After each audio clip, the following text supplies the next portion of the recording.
चलिए आज की इस वीडियो में हम chapter number 3 class 10th mathematics linear equations in two variables से related case study based questions की प्रिपरेशन करते हैं, ताकि आजकल जो बोर्ड एग्ज़ाम में केस स्टडी बेस्ड क्वेश्चन पूछे जा रहे हैं उनकी आपकी बहुत अच्छे से तैयारी हो सके और आप केस स्टडी बेस्ड क्वेश्चंस को अच्छे से सॉल्व कर सके। ठीक है, तो linear equation in two variables के लिए first question case study based है। और test consists of true or false questions. 1 mark is awarded for every correct answer, while 1/4 mark is deducted for every wrong answer. A student knew answers to some of the questions. Rest of the questions he attempted by guessing. He awarded 120 questions and got 90 marks. तो क्या कहा जा रहा है question में कि यदि जवाब करेक्ट दिया जाता है तो उसको +1 मार्क दिया जाएगा, और यदि रॉन्ग आंसर दिया जाता है तो उसको 1/4 मार्क उससे कैसे कर दिए जाते हैं, डिडक्टेड कर दिए जाते हैं, मतलब कम कर दिए जाते हैं, मतलब उसको -1/4 मार्क मिलेगा। ठीक है, उस स्टूडेंट ने क्या किया है कि 120 क्वेश्चंस के जवाब दिए हैं। ठीक है, 120 क्वेश्चंस के जवाब दिए और उसको मार्क्स कितने मिले, 90 मार्क्स। देखिए क्वेश्चन 120 के जवाब दिए, तो इसमें क्या हुआ होगा कि कुछ क्वेश्चन के जवाब उन्होंने करेक्ट दिए होंगे, कुछ के रॉन्ग दिए होंगे, तो जो रॉन्ग दिए होंगे उसके नेगेटिव मार्क मिले होंगे, इस कारण मार्क्स कितने मिले उनको, 90 मार्क्स मिले हैं। ठीक है, तो इसमें देखते हैं इसके फर्स्ट क्वेश्चन में क्या पूछा गया हमको। तो ये देखिए, ये बोल रहा है type of questions true false, marks given for correct answer 1 और marks deducted for wrong answer 0.25 या 1/4। ठीक है, टोटल 120 क्वेश्चंस उन्होंने सॉल्व किए हैं और मार्क्स मिले कितने, 90। ठीक है, तो फर्स्ट क्वेश्चन है if answer to all questions he attempted by guessing were wrong. तो जो गेसिंग मतलब जो गेस करके जो जवाब दिया था स्टूडेंट ने, यदि वो सभी के सभी कैसे रॉन्ग हो, then how many questions did he answer correctly. तो उन्होंने कितने क्वेश्चंस के जवाब करेक्ट दिए। ठीक है, तो मान लेते हैं उन्होंने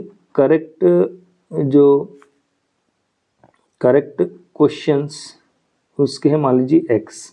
ठीक है, नंबर ऑफ करेक्ट क्वेश्चंस, और नंबर ऑफ रॉन्ग क्वेश्चंस या गेस वाले जो क्वेश्चन थे उसके, वो मान लेते हैं कितने हैं, y है। ठीक है, अब अकॉर्डिंग टू क्वेश्चन क्या हो रहा है कि टोटल 120 क्वेश्चंस के जवाब दिए उनने, कुछ उसमें से करेक्ट है कुछ रॉन्ग है। तो according to question x + y = क्या हो जाएगा, 120। This is equation number 1। ये क्वेश्चन नंबर 1 हो गया आपका। ठीक है, दूसरा, अब देखिए x क्वेश्चन उसने करेक्ट दिए जवाब, तो x क्वेश्चन के लिए 1 मार्क मिल रहा है, तो टोटल मार्क्स उसके कितने रहेंगे, x क्वेश्चन के लिए 1 क्वेश्चन के लिए 1 मार्क, तो x क्वेश्चन के लिए x मार्क, ये क्या निकल रहे हैं, ये उसके मार्क्स निकल रहे हैं। ठीक है ना, और y क्वेश्चन उन्होंने गलत जवाब दिए हैं।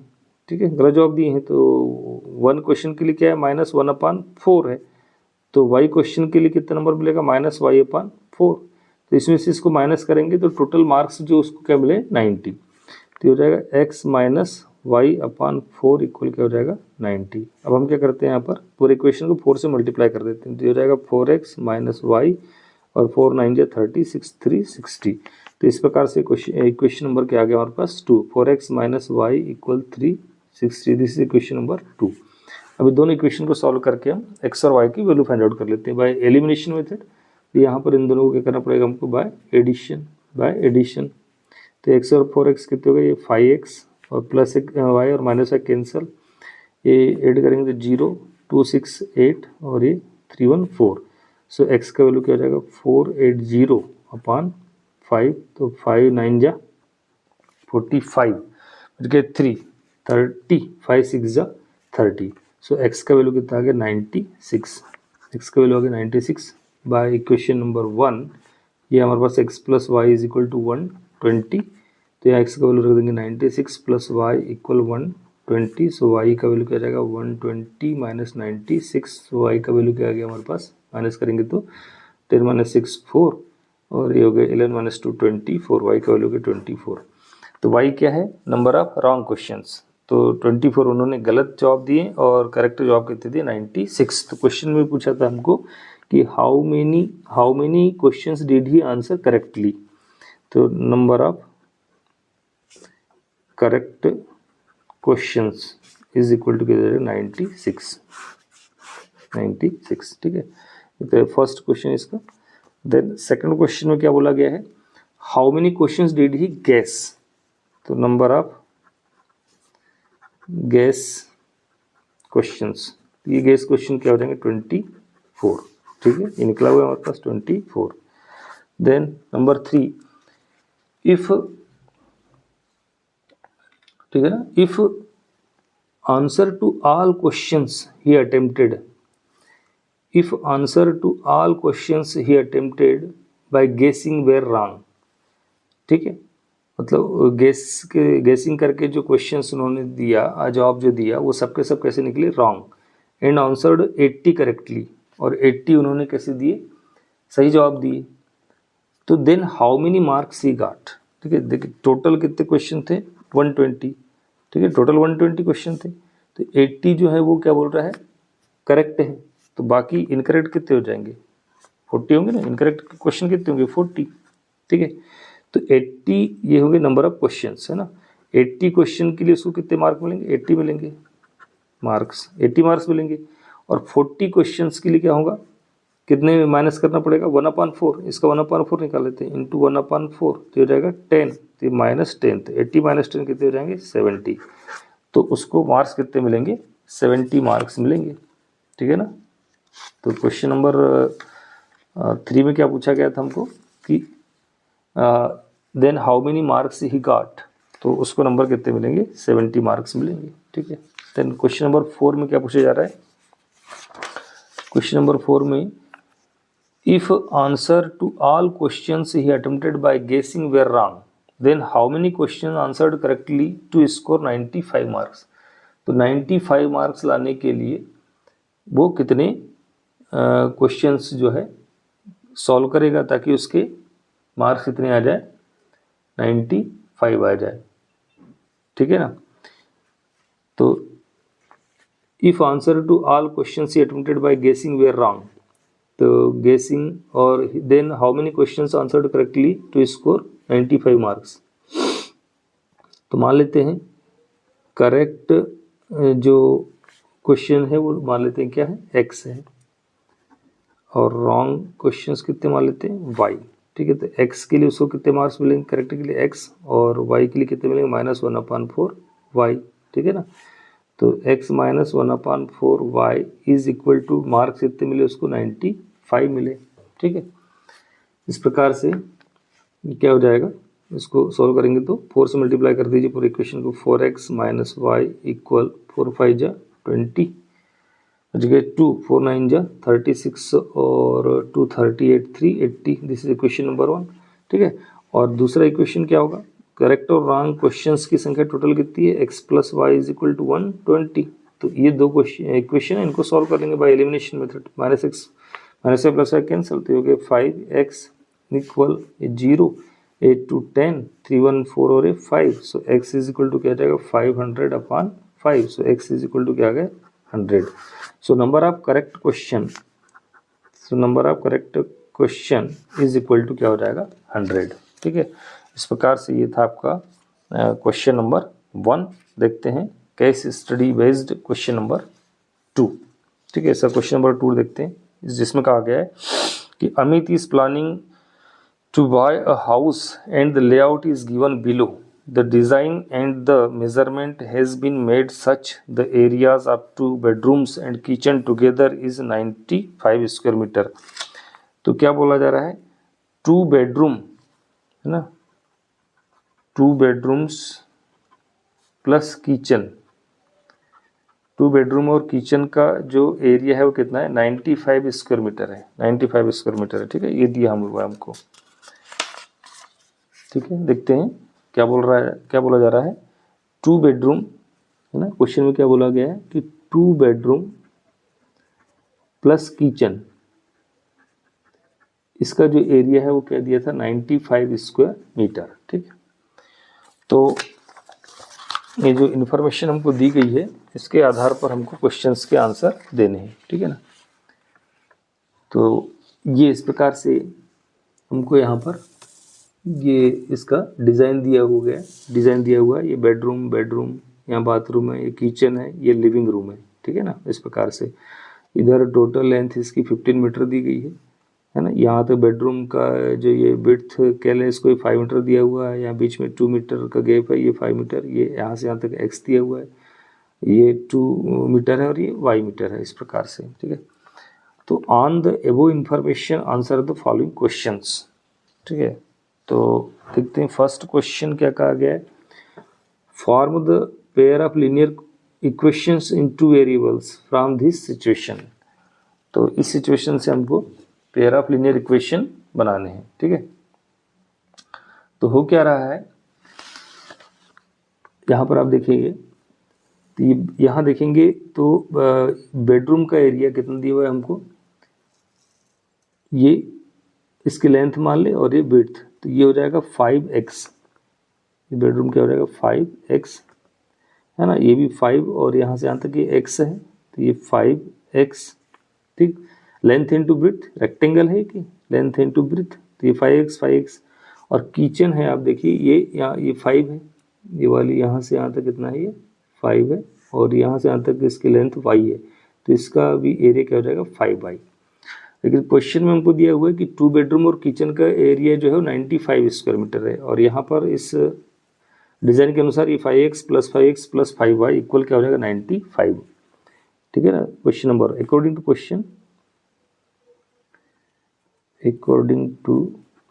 क्वेश्चन एरिया ऑफ 2 बेडरूम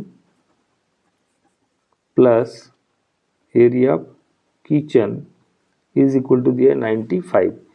तो 2 बेडरूम का, एक बेडरूम का 5x है, दूसरे का भी 5x है, और ये किचन का 5y is equal to 95।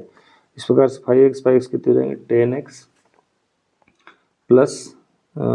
Plus 5y equal 95। तो ये देख रहे हैं कि ये जो इक्वेशन है ये 5 से मतलब यहाँ पर 5 से डिवाइड हो रहा है, 5 2 जा 10 2x प्लस ये हो जाएगा y इक्वल हो जाएगा 19 टाइम ये कैंसिल होगा, तो दिस इज फर्स्ट इक्वेशन, ठीक है। ये फर्स्ट इक्वेशन हो गया। अब सेकंड इक्वेशन कैसे निकाल सकते हैं हम, देखिए यहाँ पर जो डिज़ाइन दिया है टोटल लेंथ यहाँ से यहाँ तक कितनी 15 है, और इधर क्या है x और ये 2 और ये y, मतलब x plus 2 plus y is equal to 15। तो ये क्या हो रहा है यहाँ पर x plus 2 plus y is equal to 15, so x plus y is equal to 15 plus 2 इधर गए तो -2, so x plus y is equal to 13. This is equation number 2, x plus y equal 13. This is equation number 2, ठीक। तो ये हो गया form the pair of linear equation in 2 variables form this situation. तो ये फर्स्ट क्वेश्चन के लिए जवाब हो गया, ठीक है, 2 इक्वेशन इसके फॉर्म हो गए। सेकंड क्वेश्चन क्या पूछा जा रहा है इसमें, find the length of the outer boundary of the layout, find the length of the outer boundary of the layout. तो ये आउटर बाउंड्री जो है ये इसकी लेंथ फाइंड आउट करना है हमको। तो ये तो 15 है, ये 5 है, 2 है, 5 है, लेकिन यहाँ x और ये y जो वैल्यूज आ रही है, तो हम क्या करेंगे, ये जो 2 इक्वेशन हमारे पास आए हैं इनको बाय एलिमिनेशन मेथड सॉल्व करके x और y की वैल्यू फाइंड आउट कर लेते हैं, ठीक है। तो बाय एलिमिनेशन मेथड यहीं सॉल्व कर लेते हैं, तो बाय सब्ट्रैक्शन सब्ट्रैक्ट कर दीजिए, तो ये माइनस हो जाएगा, ये माइनस हो जाएगा, और ये माइनस, ये प्लस है माइनस है कैंसिल, 2x माइनस एक्स क्या हो गया x equal 19 minus 13 is equal to क्या हो जाएगा 6। तो इस प्रकार से हमारे पास 9 माइनस 3 6, तो x का वैल्यू क्या आ गया, x का वैल्यू आ गया हमारे पास 6, x का वैल्यू आ गया 6, और y का वैल्यू क्या जाएगा x plus Y is equal to 13, so y का वैल्यू क्या होगा 7, y का वैल्यू क्या हो जाएगा 7, है ना। तो इस प्रकार से ये 15 हो गए, और ये 5 5 10 और 2 12 हो गए, और ये x इनका वैल्यू यहाँ पर पुट कर देते हैं, ठीक है। तो इस प्रकार से जो टोटल बाउंड्री का जो लेंथ है वो कितना हो जाएगा, तो ये 5 5 10 और 2 12, इधर 12 और इधर भी क्या हो जाएगा 12 हो जाएगा, ठीक है ना। और ये 15 और ये भी कितना आएगा 15, या ऐसे भी बगैर x और y का वैल्यू भी फाइंड आउट करके हम बता सकते थे, क्योंकि ये 15 है तो ये भी 15 होगा, और ये 12 है तो ये भी 12 होगा, ठीक है। तो इस प्रकार से 15 प्लस 15 प्लस 12 प्लस 12, तो ये हो जाएगा 30 प्लस 24 मतलब 54 मीटर, 54 मीटर, ठीक है ना। तो ये हो गया सेकंड क्वेश्चन का जवाब। थर्ड है find the area of each bedroom and kitchen of the layout, area of each bedroom, तो area of bedroom, area of bedroom, तो बेडरूम का एरिया क्या है, क्या लिया हमने 5x और x की वैल्यू क्या आ गई हमारे पास 6, तो 5 × 6 मतलब 30 स्क्वायर मीटर, ठीक है। उसी प्रकार से एरिया ऑफ किचन, किचन का एरिया क्या लिया हुआ है हमने 5y और y का वैल्यू क्या आ गया 7, तो 5 × 7 मतलब 35 स्क्वायर मीटर, ठीक। नेक्स्ट है find the area of living room in the layout, तो लेआउट में लिविंग रूम का एरिया क्या होगा, ठीक है ना। तो लिविंग रूम का एरिया 2 बेडरूम, किचन और जो बाथरूम है, बाथरूम का एरिया देख लीजिए यहाँ पर क्या हो रहा है, ये 2 और ये 5 10 मतलब 10 स्क्वायर मीटर, ठीक है। तो ये अच्छा टोटल डिज़ाइन का एरिया क्या है, टोटल एरिया कितना होगा, लेंथ है 15 और ये विड्थ 5 5 10 और ये 2 12 मतलब 15 × 12, 15 × 12 तो हो जाएगा 180 स्क्वायर मीटर टोटल है, ठीक है। 2 बेडरूम का हो गया, एक बेडरूम का हो गया 30, दूसरे बेडरूम का हो गया 30, किचन का हो गया 35, बेडरूम किचन और बाथरूम का हो गया 10, तो ये हो गया आपके टोटल कितने 60 70 105 स्क्वायर मीटर। तो बाकी इसमें से इसको माइनस कर देते हैं, तो ये जो होगा किसका एरिया हो जाएगा, लिविंग रूम का एरिया हो जाएगा, इसमें माइनस करेंगे क्या आ जाएगा 75 स्क्वायर मीटर, तो लिविंग रूम का एरिया हो जाएगा 75 स्क्वायर मीटर, ठीक है। नेक्स्ट क्वेश्चन है find the cost of laying tiles in kitchen at the rate of ₹50 per square metre. तो find the cost of laying tiles in kitchen में tiles हमको लगानी है eight the rate of ₹50 per square metre, ठीक है। तो kitchen का जो एरिया है, ये फोर्थ का जवाब हो गया, ये फिफ्थ, ठीक है। किचन का जो एरिया कितना है, किचन का एरिया 35 और इंटू क्या हो जाएगा 50, तो ये 0 5 5 जा 25 बच गया 2 5 3 50, तो 1750 रुपीज़ 1750, ठीक है। ये आपका किचन में टाइल्स लगाने का खर्च हो जाएगा। तो ये हो गया आपका second case study based question. देखते हैं इसका next question number 3। Question number 3 में क्या कहा गया है कि it is common that governments revise travel fares from time to time based on various factors such as inflation, a general increase in prices and fall in the purchasing value of money on different types of vehicles like auto, rickshaws, taxis, radio, cab, etc.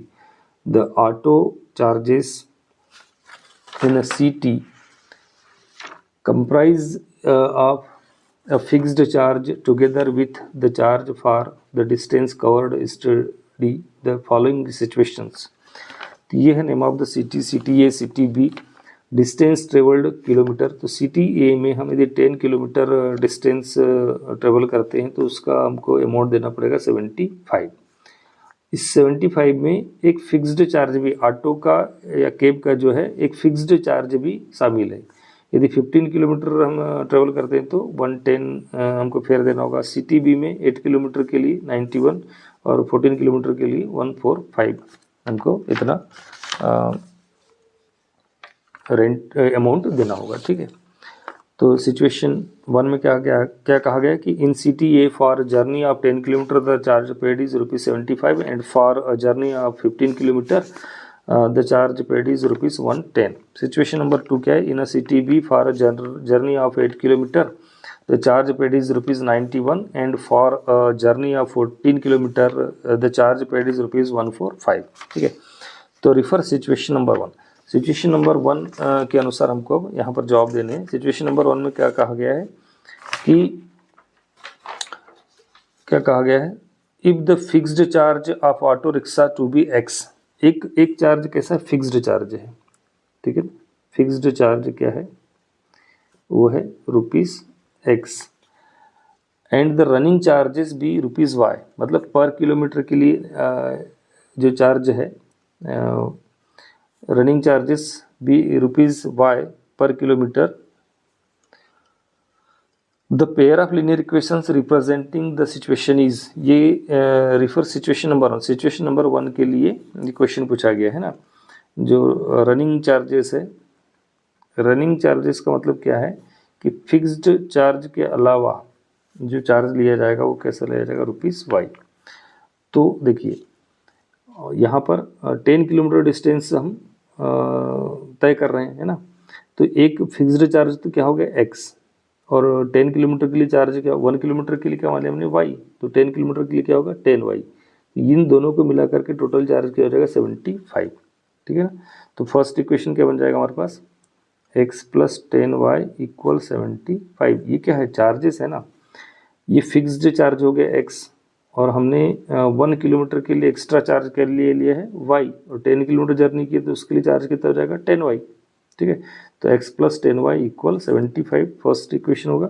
उसी प्रकार second equation क्या हो जाएगा, x plus 15y equal 110, x plus 15y equal 110, ठीक है ना। तो ये आपका x प्लस मतलब option number B, option number इसका बी जो है वो करेक्ट होगा, ठीक है। देखते हैं नेक्स्ट क्वेश्चन। नेक्स्ट क्वेश्चन में क्या कहा गया है कि a person travels a distance of 50 kilometre, the amount he has to pay. यदि कोई पर्सन, तो आपके पास दो इक्वेशन अभी जो आए थे हमारे पास, क्या आए थे, दो इक्वेशन क्या आए थे हमारे पास,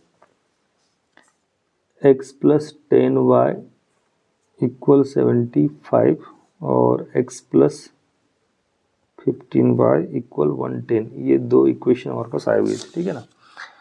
तो यहाँ पूछा जा रहा है यदि कोई व्यक्ति 50 किलोमीटर का जर्नी करता है तो उसको कितना अमाउंट पेड करना होगा, ठीक है ना। तो उसके लिए हम क्या करेंगे, पहले इन दोनों इक्वेशन को सॉल्व कर लेते हैं बाय एलिमिनेशन मेथड। तो इनको सब्ट्रैक्ट कर देते हैं, तो ये माइनस हो जाएगा, ये माइनस और ये भी माइनस, ये कैंसिल हो गए, 10 माइनस 15 हो गए -5y, और ये 10 माइनस 5 5, 10 माइनस 7 3, माइनस 35। सो y इक्वल 5 7 जा 35, y का वैल्यू क्या आ गया 7, ठीक है ना।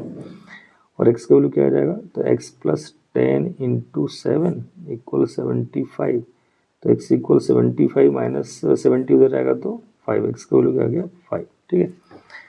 तो 50 किलोमीटर जर्नी जब वो करेगा तो उसका इक्वेशन क्या बनेगा, एक तो चार्ज हो गया x प्लस 50 किलोमीटर के लिए 50y, है ना, 50y। सो x का वैल्यू क्या हो गया 5 प्लस 50 इंटू वाई का वैल्यू हो गया 7, तो ये 350 प्लस 5 मतलब 355 रुपीज़, 355। तो 355 रुपीज़ उसे चार्ज देना होगा यदि वो 50 किलोमीटर ट्रेवल करता है, ठीक। Refer situation number 2। Situation number 2 में क्वेश्चन नंबर 3 क्या पूछा जा रहा है, what will a person have to pay for travelling a distance of 30 kilometre. तो सिचुएशन नंबर 2 के लिए जो इक्वेशन बन रहा था पहले वो देख लेते हैं हम, सिचुएशन नंबर 2 के लिए क्या इक्वेशन बन रहे थे। तो इसमें है ये, तो इसके लिए सिमिलरली इसी प्रकार से क्या हो जाएगा, x प्लस 8y इक्वल 91 और x प्लस 14y इक्वल 145। तो क्या इक्वेशन बने इसके, x प्लस 8y इक्वल 91 और x प्लस 14y इक्वल 145। इन दोनों इक्वेशन को हम सॉल्व कर लेंगे by elimination method. Elimination method से सॉल्व करने पर यहाँ पर जो है x की वैल्यू आ जाएगी 19, ये आपको आता है सॉल्व करते, तो आप इसको सॉल्व कर लेंगे, x का वैल्यू आ जाएगा 19 और y का वैल्यू आ जाएगा 9, ठीक है। अब वो 30 किलोमीटर जर्नी करता है तो क्या होगा, x प्लस 30y, ठीक। तो x का वैल्यू हो जाएगा 19 प्लस 30 इंटू वाई का वैल्यू है 19, तो 19 प्लस 19 3 जा 57 0, तो हो जाएंगे 589 रुपीज़। एक्स का वैल्यू 19, सॉरी वाई का वैल्यू 9, y का वैल्यू 9 9 है, 9 3 27 27 तो 289 so option B is correct 289, ठीक है ना। Then next question number 4, the graph of lines representing the coordinates are, situation number 2, situation number 2 के लिए ग्राफ क्या होगा। तो यहाँ पर ग्राफ आपको क्लियर नहीं दिख रहा होगा, लेकिन आप देखिए यहाँ पर जो हम जो आपका सिचुएशन नंबर 2 है, सिचुएशन नंबर 2 को हम सॉल्व करते हैं तो x का वैल्यू 19, y का वैल्यू 19, मतलब एक जो इसका कोऑर्डिनेट क्या है 19 तो ग्राफ पेपर पे यहाँ ये दिख रहा है, ये है 99, बाकी कहीं भी ग्राफ पेपर पर 99 पॉइंट नहीं है, मतलब इसका जो ऑप्शन नंबर 3 जो है वो है करेक्ट है, ठीक है। तो इस प्रकार से ये pair of linear equation in 2 variables के केस स्टडी बेस्ड क्वेश्चंस की तैयारी हमने करवा दी है। मुझे उम्मीद है कि आप लोगों को इससे काफ़ी सहायता मिलेगी और आप बोर्ड एग्ज़ाम में केस स्टडी बेस्ड क्वेश्चंस के काफ़ी हद तक सही जवाब दे पाएंगे, आसानी से सॉल्व कर पाएंगे। आप सभी लोगों को बोर्ड एग्ज़ाम के लिए बहुत बहुत हार्दिक शुभकामनाएं। मिलते हैं नेक्स्ट वीडियो में जो कि होगा क्वाड्रेटिक इक्वेशन पर, ठीक है। Thank you.